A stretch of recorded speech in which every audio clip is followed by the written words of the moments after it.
ये कहानी एक ऐसी लड़की के गिर्द घूमती है जो हर किसी की मौत का वक्त देख सकती थी और उसकी ये शक्ति उसके लिए मुसीबत बन जाती है क्योंकि ये शक्ति उसे उसकी मोहब्बत से दूर होने पे मजबूर कर देती है। सीरीज की शुरुआत हमारी प्यारी सी हीरोइन चुई से होती है जो बस में सफर करती है। गाना गा रही थी कि अचानक बस की ब्रेक्स लगती हैं क्योंकि रोड पे बहुत भयानक हादसा हुआ था जिसमें काफी लोग जख्मी हो गए थे। चुई के पास शक्ति थी कि उसे अपने समेत किसी भी शख्स को देख के उसकी मौत के दिन का पता चल जाता था। वो जख्मी लोगों को देखती है और उनकी मौत के दिन को चेक करती है। तभी एक कपल पे उसकी नजर पड़ती है जो एक्सीडेंट से बच गया था। चुई देखती है कि उस औरत के पति के मरने में सिर्फ 2 मिनट रह गए हैं, इसलिए वो उनको आपस में मोहब्बत का इजहार करने का कहती है क्योंकि वो कुछ कर नहीं सकती थी। वो सिर्फ मौत का वक्त देख सकती थी, उसे रोकने के लिए कुछ नहीं कर सकती थी, यहाँ तक कि अपनी मौत को भी नहीं, जिसमें सिर्फ 167 दिन रह गए थे। सीन शिफ्ट होता है हमारे मेन लीड ली पे जो कि एक अमीर आदमी था, लेकिन वो अपना गुस्सा काबू नहीं रख सकता था, इसलिए वो अपने डॉक्टर दोस्त के पास चेकअप के लिए आया होता है। जब वो वापस आने लगता है तो कार से चुई को टक्कर मार देता है। चुई को ऑडिशन देने जाना था लेकिन उसे चोट लग जाती है, इसलिए ली उसे धक्के से हॉस्पिटल लेके जाता है और उसकी पट्टी करवाता है, जिसके बाद चुई भी गुस्से में उसकी कार में बैठ जाती है और उसके मना करने के बावजूद भी खुद गाड़ी चला के ऑडिशन के लिए जाती है। चुई कार की साथ ही ले जाती है। जब ली अपनी कार की लेने आता है तो स्टेज पे चुई की परफॉर्मेंस हो रही थी। उसका गाना तो जज को बहुत पसंद आता है, लेकिन चुई की आवाज में उसे कोई दर्द नजर नहीं आता, जिस पर वो उसे सिलेक्ट नहीं करता। चुई अपनी दोस्त सुंग से मिलती है और अपने ऑडिशन के बारे में बताती है। सुंग बहुत दुखी होके कहती है, तुम्हारे पास थोड़ा टाइम बचा है लेकिन अब तक तुम कोई अच्छी नौकरी हासिल नहीं कर सकी। उधर ली चुई के बारे में ही सोच रहा होता है जब उसकी मंगेतर बाई उधर आती है। ली उसे प्रपोज करता है लेकिन वो इनकार करती हुई कहती है, मैं अमीर हूँ, मुझे रिंग और चीजों के बजाय प्यार चाहिए। सीन शिफ्ट होता है जहाँ ली अपनी सेक्रेटरी और डॉक्टर दोस्त के साथ बिजनेस पार्टनर से मिलने चाइना आया होता है। तभी वहाँ चुई भी स्विम गाइड की जॉब के लिए आई होती है। चुई ली और उसके बिजनेस पार्टनर की स्विम गाइड थी, इसलिए वो उनको समुद्र में ले जाती है और वो खूब मजे करते हैं। सब वापस आ जाते हैं सिवाय ली के, इसलिए चुई दोबारा ली को वापस लेके आती है जो कि अंदर ही फंस गया था। चुई उसका हाथ पकड़ लेती है, तभी उसकी नजर अपनी कलाई पे पड़ती है जहाँ उसकी मौत का वक्त रुक चुका था। ये देख वो बहुत हैरान हो जाती है, फिर वो बेहोश हो जाती है। जब उसे होश आता है तो वो अपने बाजू पे टाइम देखती है जो कि चल रहा था, लेकिन फिर वो आहिस्ता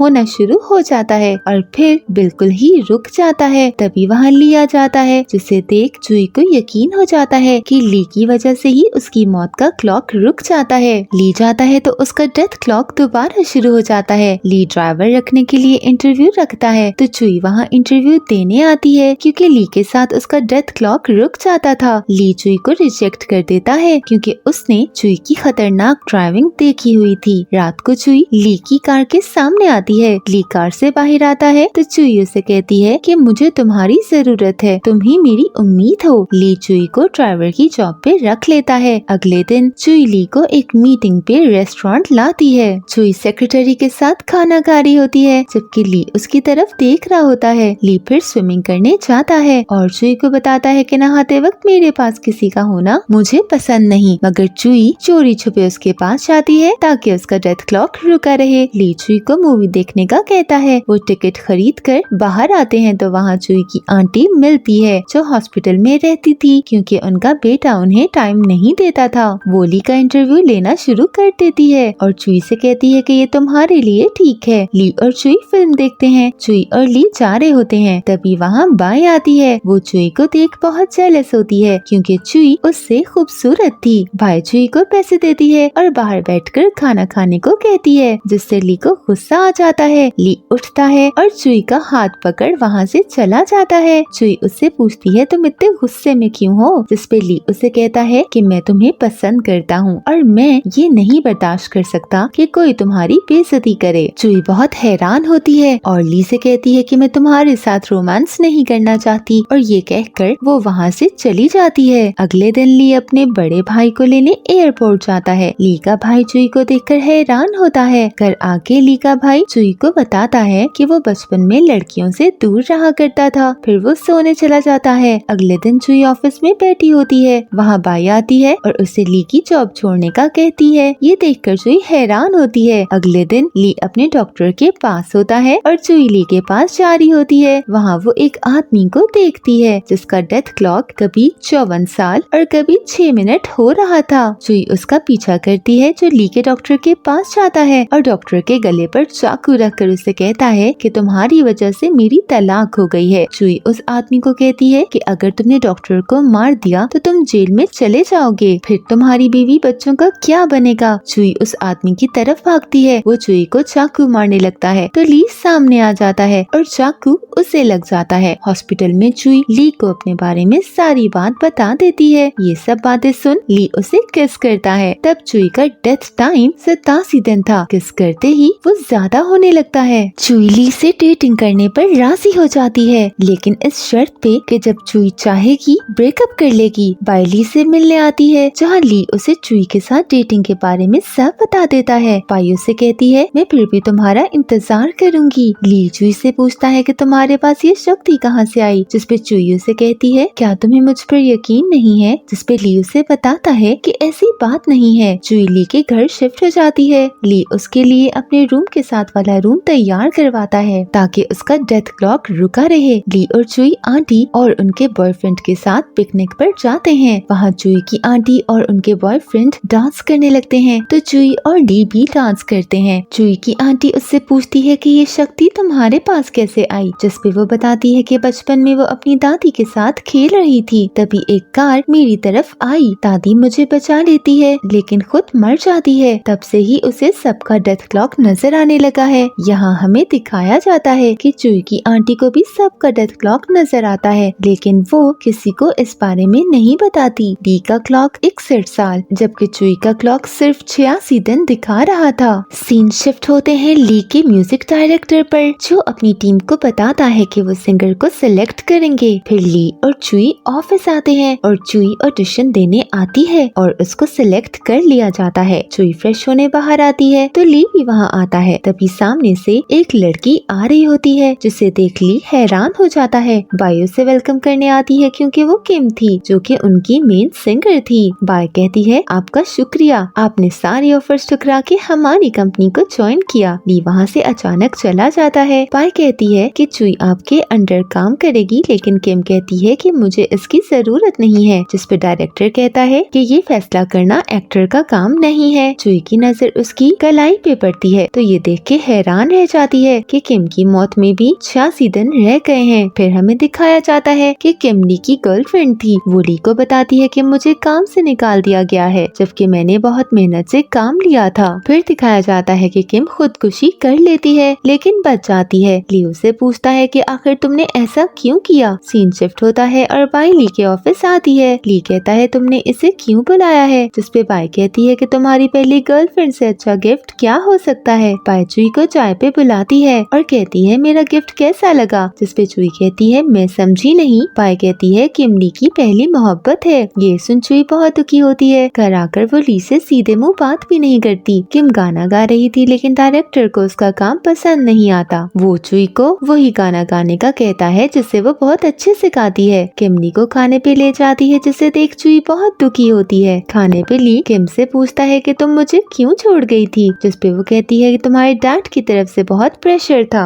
ली का डॉक्टर जो कि उसका दोस्त भी था बार में उसे मिलता है और ली उसे बताता है कि मैंने आज किम के साथ खाना खाया है। डॉक्टर उससे कहता है तुम्हें अपने ऊपर काबू रखना चाहिए। ली का भाई नहा के निकलता है। चुई उसका डेथ क्लॉक देखती है जो कि 29 दिन बता रहा था। चुई उसे कहती है कि डॉक्टर को चेक करवाओ। जब वो चेकअप करवाता है तो डॉक्टर कहता है तुम्हारी बीमारी खतरनाक हो चुकी है, तुम्हारे पास सिर्फ 6 महीने हैं। वो चुई को पार्क में बुलाता है और डॉक्टर की बात बता के कहता है कि मेरे भाई को मत बताना। चुई अपनी आंटी को ली के भाई का बताती है और बहुत दुखी होती है। फिर वो ली को भी बता देती है कि तुम्हारा भाई बीमार है और उसके पास 1 महीने से भी कम वक्त बचा है। ली ये सुन के बहुत परेशान होता है। वो चुई से कहता है कि इसे रोकने का कोई तरीका नहीं है, जिसपे चुई उसे कहती है तुम्हें उसके साथ ज्यादा से ज्यादा वक्त गुजारना चाहिए। ये सुन ली रोने लगता है। चुई का भाई सुंग को पसंद करता था इसलिए वो उसे कॉल करता है, जिसे देख सुंग सोचती है इस बच्चे की इतनी जरूरत कि ये मुझे कॉल कर रहा है। तभी वहाँ चुई आ जाती है और वो डर के कॉल उठा लेती है और वहाँ से चली जाती है। चुई अपनी आंटी से मिलने आती है और उसे कहती है कि आप हॉस्पिटल से वापस अपने बेटे के पास क्यों नहीं चली जाती, जिसपे वो बात काट देती है और पूछती है कि तुम बताओ, तुमने उस फैमिली को अपने दोस्त की बीमारी का बता दिया? चुई कहती है मैंने बता दिया है। ली अपने भाई का बहुत ख्याल रखने लगा था। वो उसके साथ पार्टी करता है और उसे अपने बिस्तर पे अपने साथ लेटाता है। बातें करते करते ही ली का भाई मर जाता है। ली बहुत रोता है। फिर हमें दिखाया जाता है कि ली की जिंदगी के दिन कम होके चुई को मिलते जा रहे हैं, यानी जितनी देर चुई ली के साथ टच होती है उतनी देर ली के दिन कम होके चुई को मिलते जाते हैं। ये देख चुई बहुत हैरान होती है। ली अपने बिजनेस पार्टनर को 51% शेयर देके इस बात पे राजी कर लेता है कि बाय की कंपनी के बगैर ही काम करेंगे, क्योंकि वो बाय से बहुत मुतनफर हो चुका था, जिसपे वो मान जाता है। ये वही शख्स है जिससे मिलने ली एक बार चाइना में गया था। चुई ली से अलग रहती है क्योंकि उसके साथ रहने से ली की लाइफ कम होना शुरू हो जाती है। ली उससे मिलने होटल आता है, लेकिन वो उधर भी उससे नहीं मिलती। ली अपने डॉक्टर को बताता है कि चुई मुझसे नहीं मिल रही, जिसपे वो कहता है कि क्या तुमने उसके साथ कुछ राज तो नहीं रखा, क्योंकि राज रखने से भी प्यार कम होता है। बाय ली को याद करती है और उसकी दी गई बहुत सी रिंग्स में से एक रिंग पहन लेती है। बाय चुई और किम को खाने पर बुलाती है। वो किम की तरफ इशारा करके कहती है कि ये ली का माजी है। चुई ली का हाल है और मैं ली का मुस्तकबिल हूँ, क्योंकि वो मेरा मंगेतर है और हम जल्दी शादी कर लेंगे।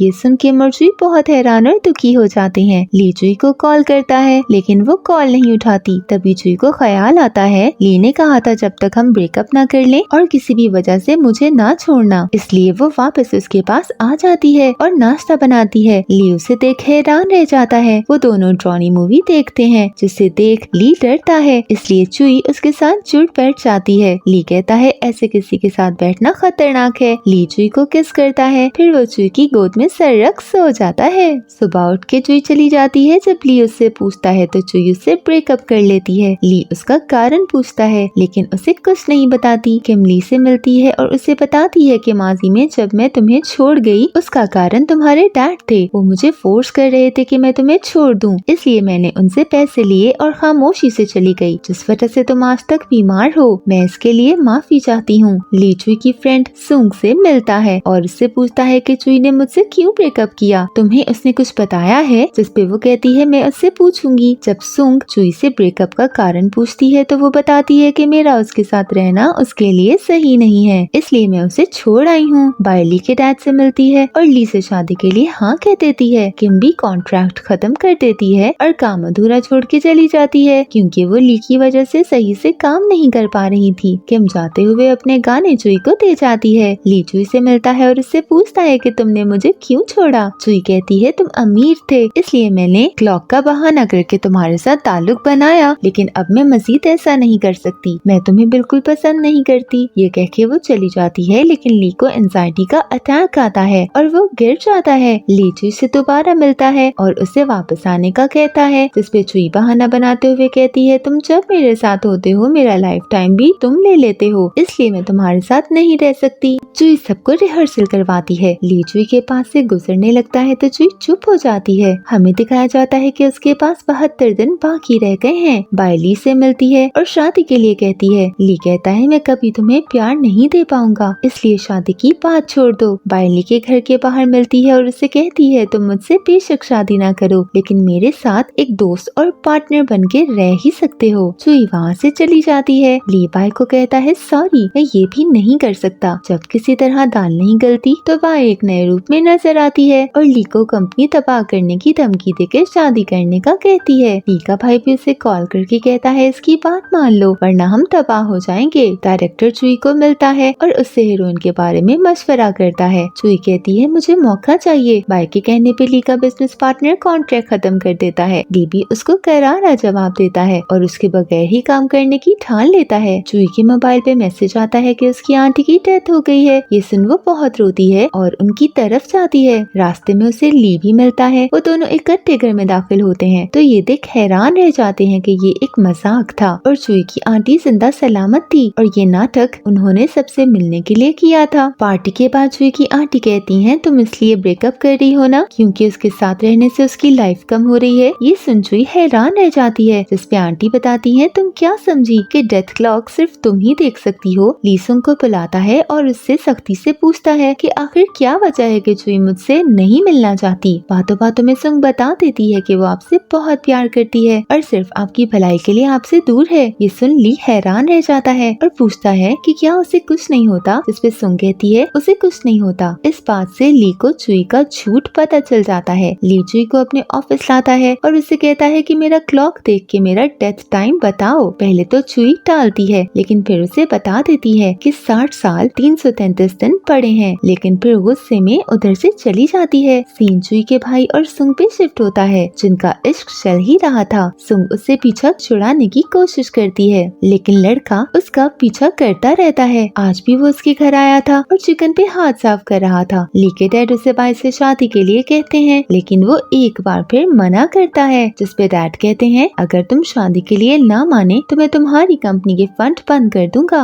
और तुम सड़क पे आ जाओगे। ली बाई से मिलता है और शादी के लिए मना करता है। बाई कहती है तुम्हें या तो शादी करना होगी या मरना होगा, तभी तुम्हारी जान छूटेगी, क्योंकि मैं तुम्हें हासिल करके ही रहूंगी। ली बहुत सोचने के बाद समझ जाता है और चुई के पास आ जाता है। ली कहता है तुम मुझसे दूर इसलिए हुई हो ना कि तुम्हारी वजह से मेरा नुकसान हो रहा है। चुई कहती है तुम्हारा लाइफ टाइम मुझे मिल रहा था, मैं ये कैसे बर्दाश्त कर सकती हूँ कि तुम मेरी वजह से मर जाओ और मैं जिंदा रहूं। ली उसे हक कर लेता है और किस करते हुए कहता है तुम्हारे बिना मेरी जिंदगी वैसे ही किसी काम की नहीं, मुझे कोई परवाह नहीं अपनी जिंदगी की। डायरेक्टर स्टूडियो में आता है और टीम को बताता है कि अब लीड रोल चुई करेगी। बाई और ली की शादी के लिए दोनों की फैमिली मिलती है। ली वहाँ आता है और सबके सामने बाई के साथ शादी से इनकार कर देता है और चला जाता है। बाई ली के डैड को धमकी देती है कि वो ली को शादी के लिए राजी करवाएं, वरना वो MK ग्रुप को मीडिया में बदनाम करवा देगी। ली के डैड चुई से मिलते हैं और उसे ली से दूर रहने को कहते हैं। बाई चुई को पैसे देने की ऑफर करती है। वहाँ ली आता है और बाई को एक बार फिर शादी के लिए इनकार कर देता है। बाई वहाँ से दुखी मूड में जाती है। चुई देखती है कि उसका डेथ टाइम 3 मिनट रह गया है। चुई समझ आती है कि बाई खुदकुशी करने लगी है, इसलिए वो बाई के पीछे जाती है। ली भी उसके पीछे जाता है, जहाँ बाई छत से कूदने वाली होती है। ली उसे भागकर पकड़ लेता है। सीन शिफ्ट होता है परफॉर्मेंस नाइट पे, जहाँ चुई गाना गाती है और वो कामयाब होते हैं। ली चुई का हाथ पकड़ घर ले जाता है। दोनों रात का खाना खाते हैं, फिर दोनों एक ही बेड पर लेट जाते हैं, फिर वो दोनों किस करते हैं। अगली सुबह चुई देखती है कि उसका डेथ टाइम 25 दिन होता है और वो अचानक ज्यादा होना शुरू हो जाता है। चुई ली के साथ शॉपिंग करने जाती है और अचानक वहाँ से चली जाती है। चुई सुंग से कहती है कि वो यहाँ से दूर चली जाएगी। ली अपने सेक्रेटरी को कहता है कि चुई को हर जगह तलाश करे। चुई सुंग से कहती है कि मेरे घर से मुझे मेरा कुछ सामान ला दो, क्योंकि ली उसे हर जगह तलाश कर रहा है। सुंग चुई का सामान लेने जाती है, जहाँ चुई का भाई उसे बताता है कि मेरी जॉब लग गई है, अब तुम मेरी गर्लफ्रेंड बन जाओ। वो गुस्से में कहती है कि तुम्हें अपनी ही फिक्र है, अपनी बहन की भी कभी फिक्र कर लो, क्योंकि वो मरने वाली है। ये बात चुई की मॉम सुन लेती है, जिसपे सुंग उन्हें सब कुछ बता देती है। चुई की मॉम चुई को मिलने आती हैं और उससे मिल रोने लग जाती हैं। चुई रोड क्रॉस कर रही होती है कि उसका शॉपिंग बैग नीचे गिर जाता है। वो सामान उठाने लगती है और अपना टाइम देखती है कि वो अचानक बहुत ज्यादा बढ़ना शुरू हो गया है। चुई हैरान हो जाती है और इधर उधर देखती है। उसे ली नजर आता है, जिसका वक्त एकदम सालों में कम हो रहा था और चुई का अपना टाइम बढ़ रहा था। चुई उसे रोकती है, लेकिन ली नहीं रुकता। ली का टाइम 0 हो जाता है और चुई का 60 साल। उसी वक्त उनका एक्सीडेंट हो जाता है, वो दोनों गिर जाते हैं। सीन चुई पे शिफ्ट होता है, जो हॉस्पिटल में जिंदा होती है। अब उसके पास डेथ क्लॉक देखने की शक्ति भी नहीं होती। 1 महीने बाद का सीन दिखाया जाता है, जहाँ चुई अपने अगले शो की प्रैक्टिस करी होती है। फिर वहाँ ली आता है, जो जिंदा होता है। चुई का भाई और सुंग दोनों डेटिंग कर रहे होते हैं। ली अपने डैड को चुई से शादी के लिए राजी कर लेता है। चुई अपनी आंटी से मिलती है और उन्हें सब कुछ बताती है। वो चुई को उसका डेथ टाइम बताने लगती है, तो वो मना कर देती है। ड्रामे का एंड ली और चुई पे होता है, जो पार्क में बैठे होते हैं और बहुत खुश होते हैं। Thanks for watching.